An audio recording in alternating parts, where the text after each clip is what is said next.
Hello friends, তোমাদের সকলকে আমাদের চ্যানেলে আরেকবার স্বাগত। ফুড স্যারের স্পেশাল রিভিশন ক্লাসে তোমাদের সকলকে আবার ওয়েলকাম। ঠিক আছে, দেখো আজকের প্রশ্নগুলো খুব গুরুত্বপূর্ণ, তো তোমরা নিশ্চয়ই কমেন্ট করে জানাবে যে কতগুলো প্রশ্নের উত্তর করতে পারলে। ঠিক আছে, দেখো প্রশ্ন আমার রয়েছে, কালবেলিয়া নৃত্যটি নিচের কোন রাজ্যের অন্তর্গত? খুব গুরুত্বপূর্ণ প্রশ্ন, ভেরি ভেরি ইম্পর্ট্যান্ট। ঠিক আছে, কালবেলিয়া নৃত্যটি কোন রাজ্যের অন্তর্গত? সঠিক উত্তর রাজস্থানের মোস্ট ইম্পর্টেন্ট একটা ডান্স হচ্ছে আমাদের কালবেলিয়া ডান্স। ঠিক আছে, যেটা আমাদের রাজস্থানের থর মরুভূমির কালবেলিয়া ট্রাইব দ্বারা পরিদর্শন করানো হয়। ঠিক আছে, অ্যান্ড কালবেলিয়া ট্রাইব এগুলো আমাদের থর মরুভূমিতে দেখতে পাওয়া যায়, এবং থর মরুভূমির এটা সাপুড়ে যারা ধরে মানে স্নেক চার্ম ট্রাইব, তারা কিন্তু এই কালবেলিয়া ট্রাইব। ঠিক আছে, অ্যান্ড তোমাদেরকে বলে দিই, এই কালবেলিয়া নৃত্য এটা ইউনেস্কো ওয়ার্ল্ড হেরিটেজ সাইটের অন্তর্গত, মানে ইউনেস্কো এর ইনটেনজিবল কালচারাল হেরিটেজ সাইটের অন্তর্গত, যেটা 2010 সালে কিন্তু এটা অন্তর্ভুক্ত হয়েছে। ঠিক আছে, মনে রাখবে। দেখো নেক্সট আমাদের 2 নম্বর প্রশ্ন রয়েছে আমাদের, ড্যাশ ভারতের গভীরতম ল্যান্ডলক ও সুসুরক্ষিত বন্দর? নিচের কোনটি হচ্ছে ভারতের গভীরতম ল্যান্ডলক ও সুসুরক্ষিত বন্দর? সেটা হচ্ছে আমাদের অপশন 1 বিশাখাপত্তনম বন্দর। অন্ধ্রপ্রদেশের বিশাখাপত্তনম বন্দর হচ্ছে ভারতের গভীরতম ল্যান্ডলক ও সুসুরক্ষিত বন্দর। দেখো নেক্সট 3 নম্বর প্রশ্ন হচ্ছে আমাদের, হাইড্রোজেনের আনুমানিক পারমাণবিক ভর কত? হাইড্রোজেনের আনুমানিক পারমাণবিক ভর কত? সঠিক উত্তর 1, হাইড্রোজেনের আনুমানিক পারমাণবিক ভর হচ্ছে 1। ঠিক আছে, মনে রাখবে হাইড্রোজেন পর্যায় সারণীর প্রথম পর্যায়ের প্রথম মৌল। ঠিক আছে, অ্যান্ড তোমাদেরকে বলে দিই হাইড্রোজেনের 3টি আইসোটোপ আছে, সেটা হচ্ছে 1H1, 1H2 অ্যান্ড 1H3। ঠিক আছে, প্রোটিয়াম, ডয়ট্রিয়াম এবং ট্রিটিয়াম। ঠিক আছে, মনে রাখবে, খুব গুরুত্বপূর্ণ। 4 নম্বর প্রশ্ন হচ্ছে, 2011 সালের আদমশুমারি অনুসারে নিচের কোনটি ভারতের সর্বাধিক কথ্য ভাষা? 2011 সেন্সাস থেকে আমাদের অনেক প্রশ্ন আসে। ঠিক আছে, তো নিচের কোনটি ভারতের সর্বাধিক কথ্য ভাষা? এটা তোমরা সকলেই পারবে, জাস্ট তোমাদের একটু নলেজ লাগাতে হবে। সেটা হচ্ছে আমাদের হিন্দি। হিন্দি হচ্ছে আমাদের সর্বাধিক কথ্য ভাষা। ঠিক আছে, নেক্সট আমাদের 5 নম্বর প্রশ্ন হচ্ছে, দাক্ষিণাত্যের মালভূমি নিচের কোন নদীর দক্ষিণে অবস্থিত? দাক্ষিণাত্যের মালভূমি নিচের কোন নদীর দক্ষিণে অবস্থিত? সঠিক উত্তর আমাদের হবে, দেখো অপশন 2 নর্মদা নদীর দক্ষিণে আমাদের দাক্ষিণাত্যের মালভূমি অবস্থিত। ঠিক আছে, অ্যান্ড তোমাদেরকে বলে দিই আমি যে এই নর্মদা নদীকে কিন্তু মধ্যপ্রদেশের জীবনরেখা বলা হয়। মধ্যপ্রদেশকে বলা হয় হার্ট অফ ইন্ডিয়া, এর মধ্যপ্রদেশের জীবনরেখা বলা হয় আমাদের এই নর্মদা নদীকে। ঠিক আছে, নর্মদা নদীর তীরে কিন্তু আমাদের ধোঁয়াধার জলপ্রপাত অবস্থিত।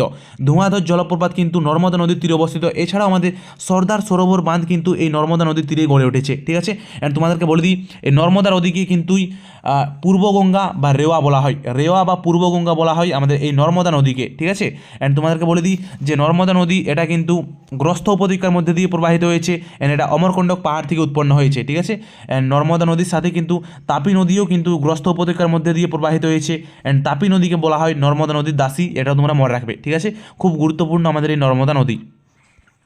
দেখো নেক্সট আমাদের 6 নম্বর প্রশ্ন হচ্ছে, ভিটামিন ডি এর দীর্ঘস্থায়ী অভাবে নিচের কোন রোগ হয়? ভিটামিন ডি এর দীর্ঘস্থায়ী অভাবে কী রোগ হয়? সেটা হচ্ছে রিকেটস রোগ হয়। ঠিক আছে, অ্যান্ড ভিটামিন সি এর অভাবে আমাদের স্কারভি রোগ হয়, অ্যান্ড তোমাদেরকে বলে দিই মেরাসমাস রোগ হয় আমাদের প্রোটিনের অভাবে। ঠিক আছে, মনে রাখবে কোয়াসিওকর ও মেরাসমাস রোগ হয় আমাদের প্রোটিনের অভাবে। ঠিক আছে, অ্যান্ড দেখো চিকেন পক্স রোগ বা জলবসন্ত রোগ হয়, এটা আমাদের এক ধরনের ভাইরাসের কারণে। ঠিক আছে, মনে রাখবে, খুব গুরুত্বপূর্ণ। 7 নম্বর প্রশ্ন, রোড টু মুসৌরি বইটির লেখককে? খুব গুরুত্বপূর্ণ, very very important, star mark দিয়ে রাখবে। রোড টু মুসৌরি বইটির লেখককে? তিনি হচ্ছেন রাস্কিন বন্ড। রাস্কিন বন্ড লিখেছেন রোড টু মুসৌরি। ঠিক আছে, অ্যান্ড এই বুক অ্যান্ড অথার থেকে এই প্রশ্নগুলো এসএসসি এক্সামের জন্য তোমাদের খুব গুরুত্বপূর্ণ। যারা যারা এসএসসি জিডি এমটিএস দাও তাদের জন্য এগুলো এক্সট্রা ইম্পর্ট্যান্ট। ঠিক আছে, মনে রাখবে। দেখো 8 নম্বর প্রশ্ন রয়েছে আমাদের, জালিয়ানওয়ালাবাগের গণহত্যা ঘটেছে কবে? জালিয়ানওয়ালাবাগের গণহত্যা কবে ঘটেছে? সঠিক উত্তর 13 এপ্রিল 1919 সালে জালিয়ানওয়ালাবাগের গণহত্যা ঘটেছে। খুব গুরুত্বপূর্ণ, ডেটটিও মনে রাখবে। ঠিক আছে, তোমাদেরকে বলে দিই এটা কিন্তু আমাদের পাঞ্জাবের অমৃতসরে এই মর্মান্তিক ঘটনা ঘটেছিল, যখন তারা বৈশাখী উৎসব পালন করেছিল অমৃতসরে। ঠিক আছে, এটার প্রতিবাদী কিন্তু আমাদের মনে রাখবে যে রবীন্দ্রনাথ ঠাকুর তার নিজের আমাদের নাইট উপাধি ত্যাগ করে দিয়েছিলেন। তো আরেকটা জিনিস মনে রাখবে, ওই এটার প্রতিবাদী কিন্তু আমাদের মহাত্মা গান্ধী তার নিজের কাইজার ই হিন্দ উপাধি কিন্তু ত্যাগ করে দিয়েছিলেন। ঠিক আছে, মনে রাখবে। সাহেব বিবি গোলাম বিখ্যাত উপন্যাসটির লেখককে? সাহেব বিবি গোলাম বিখ্যাত উপন্যাসটির লেখককে? সঠিক উত্তর অপশন সি, বিমল মিত্র হচ্ছে সাহেব বিবি গোলাম এই বিখ্যাত উপন্যাসটির লেখক। বাঁধাকপি কোথায় খাদ্য সঞ্চয় করে? বাঁধাকপি কোথায় খাদ্য সঞ্চয় করে?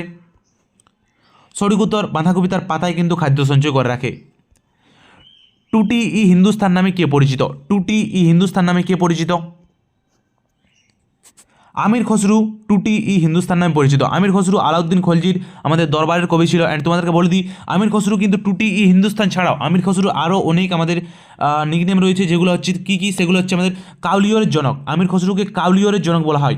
কাউলিওরের জনক বলা হয় আমির খসরুকে। এছাড়াও আমির খসরুকে ভারতের তোতা পাখি বলা হয়, ভারতের তোতা পাখি বা প্যারট অফ ইন্ডিয়া বলা হয় আমির খসরুকে। এছাড়াও তাকে কি বলা হয়, তাকে বলা হয় ভারতের কণ্ঠস্বর, আমির খসরুকে ভারতের কণ্ঠস্বর বলা হয়। এছাড়াও তাকে কি বলা হয়, এছাড়াও তাকে বলা হয় উর্দু সাহিত্যের লিটারেচার, ঠিক আছে, মানে উর্দু সাহিত্যের জনক, মানে ফাদার অফ উর্দু লিটারেচার, তিনি হচ্ছেন আমাদের আমির খসরু, ঠিক আছে। আমির খসরুই কিন্তু তবলা ও সেতার আবিষ্কার করেন, ঠিক আছে। তো তবলা ও সেতার কে আবিষ্কার করেন, তিনি হচ্ছেন আমির খসরু, অ্যান্ড তিনিই কিন্তু গজল গানের সৃষ্টি করেছিলেন, ঠিক আছে, খুব গুরুত্বপূর্ণ। দেখো নেক্সট আমাদের 12 নম্বর প্রশ্ন হচ্ছে, প্রথম বিশ্বকাপ ফুটবল শুরু হয় কত সালে? কত সালে প্রথম বিশ্বকাপ ফুটবল শুরু হয়েছিল? ফার্স্ট ফিফা ওয়ার্ল্ড কাপ কবে হয়েছিল? সঠিক উত্তর 1930 সালে ফার্স্ট ফিফা ওয়ার্ল্ড কাপ হয়েছিল। কোথায়? সেটা হচ্ছে উরুগুয়েতে। উরুগুয়েতে ফার্স্ট ফিফা ওয়ার্ল্ড কাপ হয়েছিল 1930 সালে, অ্যান্ড সেটা চ্যাম্পিয়ন ছিল আমাদের উরুগুয়ে, এরাই, ঠিক আছে।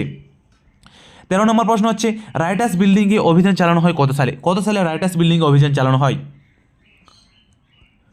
সঠিক উত্তর অপশন সি 1930 সালের 8ই ডিসেম্বর রাইটার্স বিল্ডিংয়ে অভিযান চালায় কে? তারা হচ্ছে আমাদের বিনয় বাদল দীনেশ বা বিবাদী, ঠিক আছে। অ্যান্ড এই ঘটনা অলিন্দ যুদ্ধ নামে পরিচিত, ঠিক আছে। মনে রাখবে রাইটার্স বিল্ডিং অভিযান চালায় 13 ডিসেম্বর 1930 সালে বিনয় বাদল ও দীনেশ, ঠিক আছে। অ্যান্ড তারা সেখানে জেনারেল সিমসনকে হত্যা করার পর যখন রাইটার্স বিল্ডিংয়ের বারান্দায় এসেছিলেন, তখন পুলিশদের সাথে তাদের গুলি চালানোর ঘটনা ঘটে। তো এটাই কিন্তু আমাদের অলিন্দ যুদ্ধ বা বারান্দা যুদ্ধ নামে পরিচিত, ঠিক আছে। মনে রাখবে খুব গুরুত্বপূর্ণ, ভেরি ভেরি ইম্পর্ট্যান্ট। দেখো নেক্সট 14 নম্বর প্রশ্ন হচ্ছে, দেহের তাপমাত্রা নিয়ন্ত্রণ করে কোন অঙ্গ? কোন অঙ্গ দেহের তাপমাত্রা নিয়ন্ত্রণ করে? সঠিক উত্তর আমাদের অপশন ডি ত্বক। ত্বক দেহের তাপমাত্রা নিয়ন্ত্রণ করে। দেখো 15 নম্বর প্রশ্ন হচ্ছে, কোন প্রাণীটি আল্ট্রা শব্দ তৈরি করতে পারে? আল্ট্রাসনিক শব্দ তৈরি করতে পারে কোন প্রাণী? সঠিক উত্তর অপশন সি শুশুক। শুশুক আমাদের আল্ট্রাসনিক শব্দ সৃষ্টি করতে পারে, ঠিক আছে, মনে রাখবে খুব গুরুত্বপূর্ণ। কালো হরিণ কোন অভয়ারণ্যে পাওয়া যায়? কালো হরিণ কোন অভয়ারণ্যে পাওয়া যায়? সেটা হচ্ছে আমাদের অপশন এক দাচিগ্রাম অভয়ারণ্যে কালো হরিণ পাওয়া যায়, ঠিক আছে। অ্যান্ড দাচিগ্রাম অভয়ারণ্য এটা কিন্তু কোথায় দেখতে পাওয়া যায়? দাচিগ্রাম অভয়ারণ্য এটা আমাদের দেখতে পাওয়া যায়, সেটা হচ্ছে আমাদের জম্মু কাশ্মীর, ঠিক আছে। জম্মু কাশ্মীরে দেখতে পাওয়া যায় আমার দাচিগ্রাম অভয়ারণ্য, যেটা কালো হরিণের জন্য বিখ্যাত। বিশ্ব ম্যালেরিয়া দিবস কবে পালিত হয়? বিশ্ব ম্যালেরিয়া দিবস কবে পালন করি? সঠিক উত্তর 25 এপ্রিল পালন করা হয় বিশ্ব ম্যালেরিয়া দিবস, ঠিক আছে। নেক্সট 18 নম্বর প্রশ্ন রয়েছে, বায়ুমণ্ডলে কোন স্তরে আবহাওয়া পরিবর্তন দেখা যায়? বায়ুমণ্ডলের কোন স্তরে আবহাওয়ার পরিবর্তন দেখা যায়? সেটা হচ্ছে ট্রোপোস্ফিয়ারে। বায়ুমণ্ডলের ট্রোপোস্ফিয়ারে কিন্তু সমস্ত রকম ঝড়ঝঞ্ঝা আবহাওয়ার পরিবর্তন দেখা যায়, তাই এটাকে বলা হয় ক্ষুদ্র মণ্ডল, ঠিক আছে। অ্যান্ড স্ট্র্যাটোস্ফিয়ারে বায়ুমণ্ডলের কিন্তু কোনো রকম এসব পরিবর্তন দেখা যায় না। স্ট্র্যাটোস্ফিয়ারে কিন্তু বলা হয় আমাদের শান্ত মণ্ডল, ঠিক আছে। স্ট্র্যাটোস্ফিয়ারে কিন্তু আমাদের জেট প্লেনগুলি চলাচল করে, জেট প্লেনগুলি স্ট্র্যাটোস্ফিয়ারে চলাফেরা করে, মনে রাখবে। অ্যান্ড স্ট্র্যাটোস্ফিয়ারেই কিন্তু আমাদের ওজোন স্তর অবস্থিত, ঠিক আছে। তো মনে রাখবে খুব গুরুত্বপূর্ণ। অ্যান্ড বায়ুমণ্ডলের সবচেয়ে শীতলতম স্তর হচ্ছে আমাদের মেসোস্ফিয়ার, এটাও তোমরা মনে রাখবে, ঠিক আছে, খুব গুরুত্বপূর্ণ। আশ্বিনের ঝড় ওঠে কোন রাজ্যে? কোন রাজ্যে আশ্বিনের ঝড় ওঠে? সকলে পারবে, এটা হচ্ছে আমাদের পশ্চিমবঙ্গে আশ্বিনের ঝড় ওঠে আশ্বিন মাসে। দেখো 20 নম্বর প্রশ্ন রয়েছে, পশ্চিমবঙ্গের মালভূমি অঞ্চলের প্রধান খনিজ সম্পদ কি? আমাদের মালভূমি অঞ্চলের প্রধান খনিজ সম্পদ কি? সেটা হচ্ছে আমাদের কয়লা, ঠিক আছে। অ্যান্ড দামোদর উপদ্বীপে কিন্তু আমাদের সবচেয়ে বেশি ভারতের কয়লা উৎপন্ন করা হয়, ঠিক আছে, দামোদর উপদ্বীপে, ঠিক আছে। দামোদর নদীর অববাহিকে সবচেয়ে বেশি কিন্তু আমাদের কয়লা পাওয়া যায়, মনে রাখবে। অ্যান্ড ভারতের খনিজ ভাণ্ডার কাকে বলা হয়? মনে রাখবে ছোটনাগপুর মালভূমি অঞ্চলকে ভারতের খনিজ ভাণ্ডার বলা হয়, ঠিক আছে। দেখো আমাদের 21 নম্বর প্রশ্ন হচ্ছে, কোন রোগ প্রতিরোধ ক্ষমতা বৃদ্ধি করতে কোন ভিটামিন সাহায্য করে? রোগ প্রতিরোধ ক্ষমতা বৃদ্ধি করতে কোন ভিটামিন সাহায্য করে? সঠিক উত্তর অপশন সি ভিটামিন সি আমাদের রোগ প্রতিরোধ ক্ষমতা বৃদ্ধি করতে সাহায্য করে। তোমাদের কাছে একটা রিকোয়েস্ট রইল, তোমরা নিশ্চয়ই জানাও যে যদি তোমাদের কিছু জানতে চাও তোমরা, বা কোনো যদি ভিডিওতে প্রবলেম থাকে তোমরা নিশ্চয়ই জানাবে। অ্যান্ড পারলে আমাদের এই ভিডিওগুলো বা প্লেলিস্টটা কিন্তু তোমাদের সকলের কাছে শেয়ার করে দেবে, ঠিক আছে। দেখো 22 নম্বর প্রশ্ন হচ্ছে, দ্য লাস্ট জাজমেন্ট নামক বিখ্যাত চিত্রটি কার লেখা? দ্য লাস্ট জাজমেন্ট নামক বিখ্যাত চিত্রটি কার লেখা? সঠিক উত্তর মাইকেল অ্যাঞ্জেলোর লেখা দ্য লাস্ট জাজমেন্ট, খুব গুরুত্বপূর্ণ, স্টার মার্ক দিয়ে রেখো। দেখো আমাদের 23 নম্বর প্রশ্ন হচ্ছে, পাঞ্চেত বাঁধ কোন নদীর উপর তৈরি হয়েছে? পাঞ্চেত বাঁধ কোন নদীর উপর তৈরি হয়েছে? সঠিক উত্তর অপশন ডি দামোদর নদীর উপর পাঞ্চেত বাঁধ তৈরি হয়েছে, ঠিক আছে। নেক্সট 24 নম্বর প্রশ্ন হচ্ছে, আন্তর্জাতিক খনি সচেতনতা দিবস পালন করা হয় কবে? কবে আন্তর্জাতিক খনি সচেতনতা দিবস পালন করা হয়? সঠিক উত্তর 4 এপ্রিল। 4 এপ্রিল পালন করা হয় আন্তর্জাতিক খনি সচেতনতা দিবস, ঠিক আছে, খুব গুরুত্বপূর্ণ। স্বাস্থ্যকর্মীরা যে পোশাক পরে কাজ করে তাকে কি বলা হয়? স্বাস্থ্যকর্মীরা যে পোশাক পরে কাজ করে তাকে কি বলা হয়? মানে দেখবে আমাদের ডাক্তাররা বা নার্সরা যে পোশাক পরে থাকে হসপিটালে, তো সেই পোশাকটিকে কী বলা হয়, বা অপারেশন থিয়েটারে যখন তারা কাজ করে এক ধরনের পোশাক পরে, তো এই পোশাককে কী বলা হয়, এই পোশাককে বলা হয় পিপিই কিট। ঠিক আছে, মনে রাখবে। দেখো 26 নম্বর প্রশ্ন হচ্ছে, যখন ছোট ছিলাম আত্মজীবনীমূলক গ্রন্থটি কার লেখা? যখন ছোট ছিলাম এই আত্মজীবনীমূলক গ্রন্থটি কার লেখা? সঠিক উত্তর সত্যজিৎ রায়ের লেখা। দেখো নেক্সট আমাদের 27 নম্বর প্রশ্ন হচ্ছে, পশ্চিমবঙ্গের মোট কতগুলো জাতীয় উদ্যান আছে? পশ্চিমবঙ্গের মোট কতগুলো জাতীয় উদ্যান রয়েছে? সঠিক উত্তর পশ্চিমবঙ্গে মোট 6টি জাতীয় উদ্যান রয়েছে। ইস্ট ইন্ডিয়া কোম্পানিকে ফরমান দেন কে? কে ইস্ট ইন্ডিয়া কোম্পানিকে ফরমান দেন? তিনি হচ্ছেন ফারুক সিওর। ফারুক সিওর 1717 সালে ইস্ট ইন্ডিয়া কোম্পানিকে ফরমান দেন। ঠিক আছে, তোমরা মনে রাখবে ইস্ট ইন্ডিয়া কোম্পানি গঠিত হয় 1600 সালে। ইস্ট ইন্ডিয়া কোম্পানি গঠিত হয়, অ্যান্ড ইস্ট ইন্ডিয়া কোম্পানি তার প্রথম কারখানা কিন্তু 1608 সালে গড়ে তোলেন কোথায়? সুরাটে। ঠিক আছে, মনে রাখবে। অ্যান্ড ইস্ট ইন্ডিয়া কোম্পানি বাংলার দেওয়ানি লাভ করে দ্বিতীয় শাহ আলমের কাছ থেকে 1765 সালে, মানে বক্সারের যুদ্ধের পর। ঠিক আছে, মনে রাখবে, খুব গুরুত্বপূর্ণ প্রশ্ন। পৃথিবীর সবচেয়ে বড় সাধুজলের হ্রদ কোনটি? কোনটি পৃথিবীর সবচেয়ে বড় সাধুজলের হ্রদ?